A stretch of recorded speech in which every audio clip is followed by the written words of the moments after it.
Thank you for joining me today. My name is Philip Vasili. I'm an Australian podiatrist and I've been in practice for over 25 years.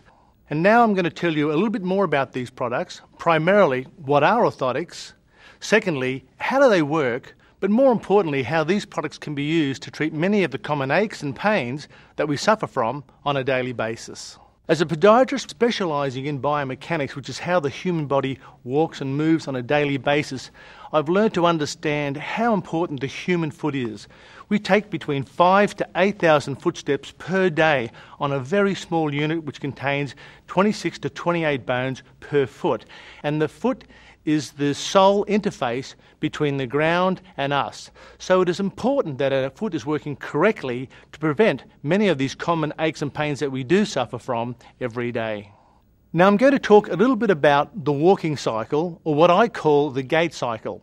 Now the gait cycle consists of two parts: the stance phase of gait, which is when your foot is on the ground, and the swing phase of gait, when your leg is in the air. When walking, our feet are our only interface with the ground.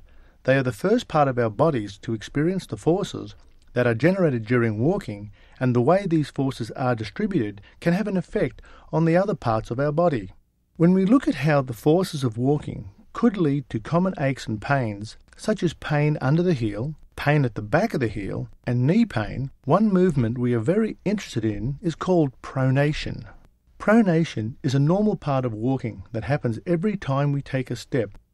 It is the movement that occurs during the period from the heel hitting the ground to the foot being flat on the ground. During pronation, the foot rolls over, the height of the arch is lowered, and the leg rotates inwards as the foot moves towards its inside edge. The amount of pronation is different in different people, as are the forces experienced and the way in which these forces are distributed. Some people have a tendency to pronate excessively, which may lead to excess forces affecting the tissues that result in pain. Excess pronation has a number of effects on the foot that may be linked to pain, such as lowering of the arch as the foot flattens, tilting of the heel, and rotation of the leg as the foot moves to its inside edge.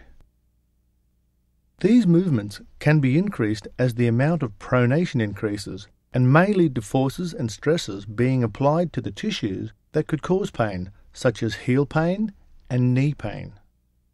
The surface of the orthotic matches the typical ideal shape of the sole of the foot, making it suitable for most people to use. This shape contours closely to the bottom of the foot, meaning that there is a larger surface area for the forces to be distributed through. It will not flatten out when weight is put upon it, so it can affect the forces on the feet whilst remaining flexible enough to be comfortable and adapt to the individual foot shape. A decrease in the amount of pronation reduces the lowering of the arch, reduces the tilting of the heel bone, and reduces the inward rotation of the leg. All of this reduces the forces on the tissues that can lead to pain.